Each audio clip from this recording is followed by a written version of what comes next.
comic book fans. This is your host, Travis Collins, aka Duck Punch, and I am back for another episode of Duck Punch Comics, here reviewing the last 4 books that we picked up on September 22nd, 2010. Tonight we're taking a look at Thor, number 615, Black Widow, number 6, Shadowland, Daughters of the Shadow, number 2 of 3, and Captain America, Patriot, number 1 of 4. You guys know how we do things. We jump straight to our reviews with Thor, number 615, written by Matt Fraction, with art by Pascal Ferry. So the first issue of Matt Fraction's much-anticipated Thor run has finally arrived, and after reading, then rereading, then rereading again, I can firmly say that this issue was the most overhyped and pointless comic I've read in a very long time. 3 stories are going on in this issue. First, Thor is still depressed over the loss of Loki, but attempts to soldier on and bring the other Asgardians to task. Second, Volstagg meets with a scientist, a self-described quantum cosmologist, who is trying to figure out what the moving of Asgard will do to the rest of the multiverse. Finally, a new threat has begun to invade the 9 realms and slaughter all of the inhabitants. Okay, let me just say, to get this out of the way, I'm not a huge fan of Matt Fraction. I don't hate him like I do, say, Grant Morrison or Garth Ennis, but I think he is nowhere near as good as many people claim that he is. That being said, I was hoping that after reading the last arc of Thor, that this would pick up from there. But instead, we get more of the same moping and whining that we saw at the beginning of that story. The first pages had Thor just whining to Sith about how much he misses Loki, then going off and berating Balder for moping about the same sort of crap. And this whole multiverse thing just seems stupid to me. Thor is not Superman, and the phrase quantum cosmologist makes about as much sense here as nuclear fusion reactor does when talking about medieval weaponry. It doesn't. This was just Fraction attempting to get people to ooh and ah at his cool new project. Well, at least for this reviewer, it didn't work. And that brings us to the art. Now, I don't know much about Pascal Ferry, but this was really unimpressive. Everything looks just so cartoony that it contrasted with the dourness of the story. In some cases, it took me right out of the story, and that's a text message I'll have to answer later. For some reason, Fraction saw fit to try and reinvent the wheel with this issue of Thor. But nothing was wrong with the book prior to him coming aboard, and this issue did nothing to make me want to keep reading.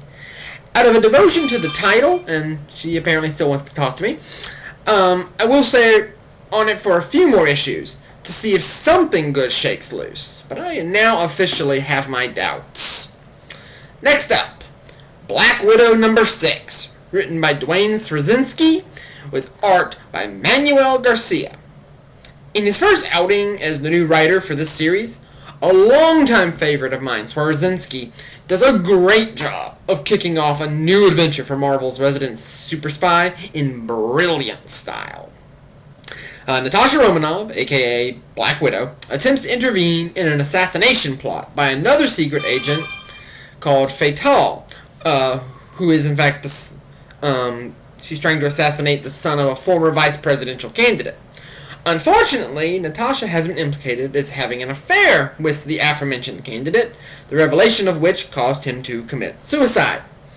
So Natasha not only has to deal with Fatal, but also with a vengeance-minded son who has his own ideas about how to handle the situation. Straczynski has always excelled at telling human stories with entirely implausible plots going on behind it, which he does here by simply letting Natasha's character do all the talking. It is interesting, however, that this issue does mark a somewhat switching of gears for this series. Up to this point, I would describe this series as more like Alias or James Bond, but this issue has more in common with the show Burn Notice, with the narrator explaining the ins and outs of the spy trade with very matter-of-fact handling of the situation itself. It works out to be very smart and very engaging as a read. Garcia is alright, but his action shots are just a little distorted, I think. Still, I've seen much worse. Black Widow is really the sleeper hit of 2010.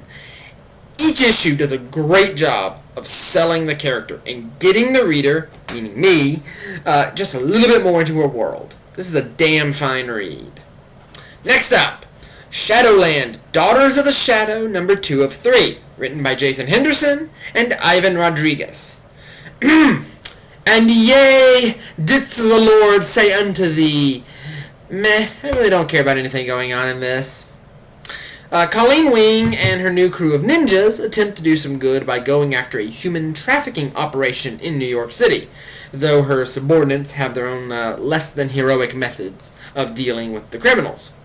When one of Colleen's friends is captured for her connection with one of the men responsible for the smuggling operation, Colleen decides to break her out, with disastrous results. Now, I got the first issue because I was somewhat interested in seeing what all the fuss over the Heroes for Hire was. But since Henderson really hasn't been telling the story I thought he would be, I can feel alright with ignoring the last issue of this.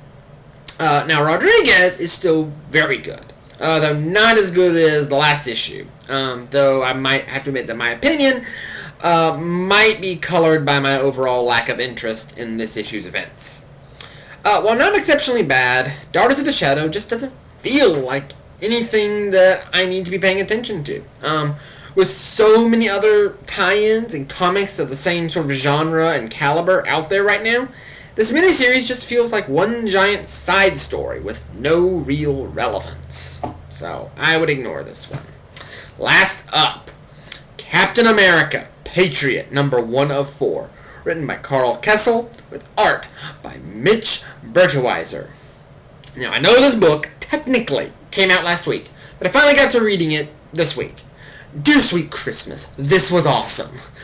For a character that has largely been forgotten by mainstream comic fans, this was a great story about a man with a mission and how his life intersected with one of the great icons of comic books. The story focuses on Jeff Mace, who is a reporter for the Daily Bugle during World War II. He has this really strong patriotic streak and a knack for getting into the stories he writes.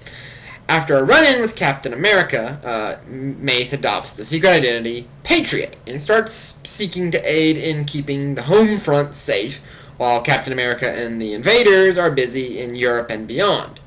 But when a team-up with Cap and his allies goes badly, Mace is asked to make a decision and step out into the big time. Now, Kessel just blew it out of the water here. This was such a great read. Even not knowing that much about Jeff Mace, I was made to care about him as more than one of the heirs to the Captain America legacy. I was made to care about him just as a character all on his own. It takes a lot of skill to do that in one issue, but Kessel pulls it off stunningly. And the art! Oh my god! The art was gorgeous. Mitch Berteweiser is simply astonishing.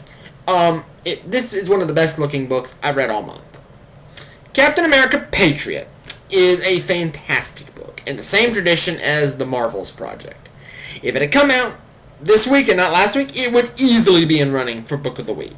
If you didn't grab this, go out and do it right now. Seriously, right now. What are you waiting for? So there you go, guys. The last 4 books that came out, or that we read for the week of September 22nd. I'll be back tomorrow with our wrap-up show. As always, leave comments, let me know what you thought, and I will see you guys tomorrow.